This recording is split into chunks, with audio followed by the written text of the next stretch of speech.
الشيطان الرجيم بسم الله الرحمن الرحيم রাজপথের প্রিয় সহকর্মীবৃন্দ, ইসলামিক ফাউন্ডেশন বাংলাদেশের সমস্ত শিক্ষক শিক্ষিকা এবং ঊর্ধ্বতন কর্মচারী, electronics media, social media, print media, স্বনামধন্য সাংবাদিকবৃন্দ, আসসালামু আলাইকুম রহমতুল্লাহি ওয়া বারাকাতুহু।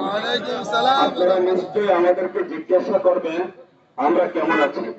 আমরা ফরমালিটি রক্ষা করে হয়তো আমরা বলবো আমরা ভালো আছি। মূলত এই দেশের 3.5 লক্ষ ইমাম সাহেব একজনের স্বস্তি নেই, একজনের ভালো নেই। 3.5 লক্ষ শিক্ষকের ভেতরে ওটা পৃথিবীর দ্বিতীয় ইসলামিক প্রতিষ্ঠান বাংলাদেশের ইসলামিক ফাউন্ডেশন।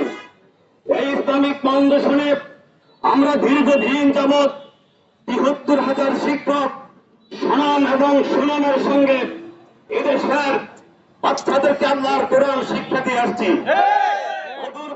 অদূর অতীতে যে সমস্ত বৈষম্যতা হয়েছিল, আমরা গর্ব করে বলতে পারবো আমাদের ইমামদের প্রতি তেমন একটা বৈষম্যতা প্রদর্শন করা হয়নি।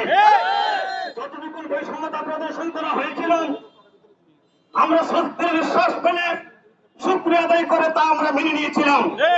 ৫ই আগস্টের পরে এই দেশের ২,০০০ ছাত্র জনতার শাহাদাত এবং হাজার হাজার লক্ষ লক্ষ ছাত্র জনতার রক্ত এবং বিপ্লবের মাধ্যমে জাতির যে মহা বিপ্লব যে বিজয় হয়েছিল, এই বিজয়ের মধ্য দিয়ে আমরা স্বস্তির নিঃশ্বাস পেলে আমরা আশার পথে দুটি বেঁধেছিলাম যে আমরা ইমামরা অন্তত পক্ষে আর বৈষম্যতার শিকার হব না। দেশবাসী সকলে অবগত আছেন যে উলামায়ে কেরামরা বিরাজমান থাকার কথা, মসজিদের মিম্বরগুলোতে ৫ ওয়াক্ত নামাজের ইমামতি করার কথা। আমরা রমজান মাসে রোজা মুখী নিয়ে বছরের ১৪ অর্থাৎ ১৭ই রমজান এই প্রেস ক্লাবের সামনে আমরা রোজা রেখে ক্ষুধার্ত অবস্থা বক্তব্য প্রদান করে আমাদের আন্দোলনের আমাদের দাবি দেওয়ার জন্য আমরা আন্দোলন করেছিলাম, মানববন্ধন করেছিলাম। এই মানববন্ধনে আমাদের উপদেষ্টা মণ্ডলীর সদস্যবৃন্দ আমাদেরকে আশ্বস্ত করেছিলেন যে তারা ২৪ ঘন্টার ভিতরে আউটসোর্সিং তারা বাতিল করেছেন, ধন্যবাদ, আমাদের বেতন বকেয়া তারা প্রদান করবেন। আমরা এখন দেখতে পাচ্ছি বাংলাদেশের যেই সমস্ত উপদেষ্টা মণ্ডলী ৫৬,০০০ বর্গ কিলোমিটার বাংলাদেশ পরিচালনা করছেন, আপনারা আপনাদের ওয়াদা রক্ষা করা কেউ করেননি। এদেশের ইমামদের সঙ্গে আপনারা বৈষম্যতা প্রদর্শন করেছেন। কোন অবস্থাতে ভালো হবে না জানি। প্রিয় দেশবাসী, আমি ধর্ম উপদেষ্টাকে আগেও বলেছিলাম, আমি এখনো বলছি, আমরা ভেবেছিলাম আপনি সর্বজন শ্রদ্ধ, আপনি সর্বজন স্বীকৃত, আপনি সর্বজন শ্রদ্ধ ব্যক্তিত্ব ছিলেন। এখন আপনাকে আর সর্বজন শ্রদ্ধ ব্যক্তিত্ব বলা যাবে না। নৈতিকতা হারিয়েছেন। একজন দাঁড়িয়ে টুপি পরে এই দেশের সর্বোচ্চ পর্যায়ের একজন আলেম হয়ে এই দেশের ৩.৫ লক্ষ ইমামদের প্রতি বিজ্ঞাপনের মতো এরকম গাদ্দারি প্রদর্শন একজন ধর্ম উপদেষ্টা করতে পারে না। প্রিয় দেশবাসী, এই ধর্ম উপদেষ্টা তিনি ছিলেন মসজিদ মাদ্রাসায়, ছাত্র অবস্থায় বড় হয়েছেন ডাইজের পানি খেয়ে, ছিলেন মাদ্রাসার তীব্র গরমের ভিতরে পাঠদানের ক্লাসে।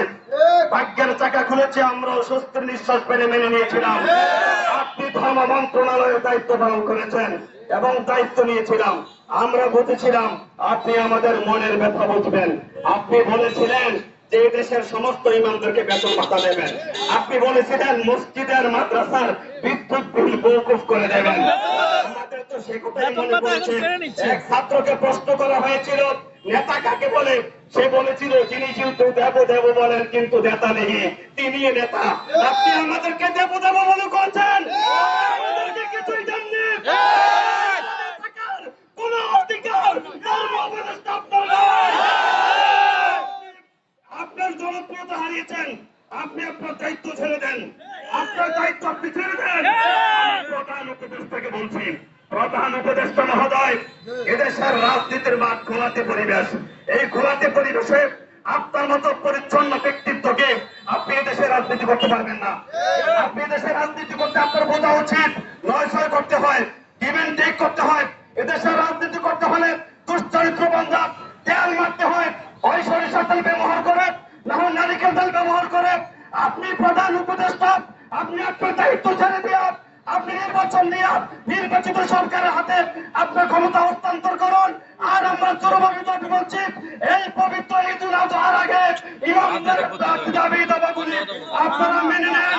যদি ইমামদের দাবি দাবাগুলি আপনারা স্বেচ্ছায় আগামী দিনের আগে মেনে নেন, টেকনাফ থেকে তেঁতুলিয়া, রূপসা থেকে পাথরিয়া ৫৫,০০০ বর্গ কিলোমিটারের এই বাংলাদেশে এদেশের ইসলামিক ফাউন্ডেশনের ৩.৫ লক্ষ ইমাম সমাজ আগুনের দাবানল চালিয়ে যাবে।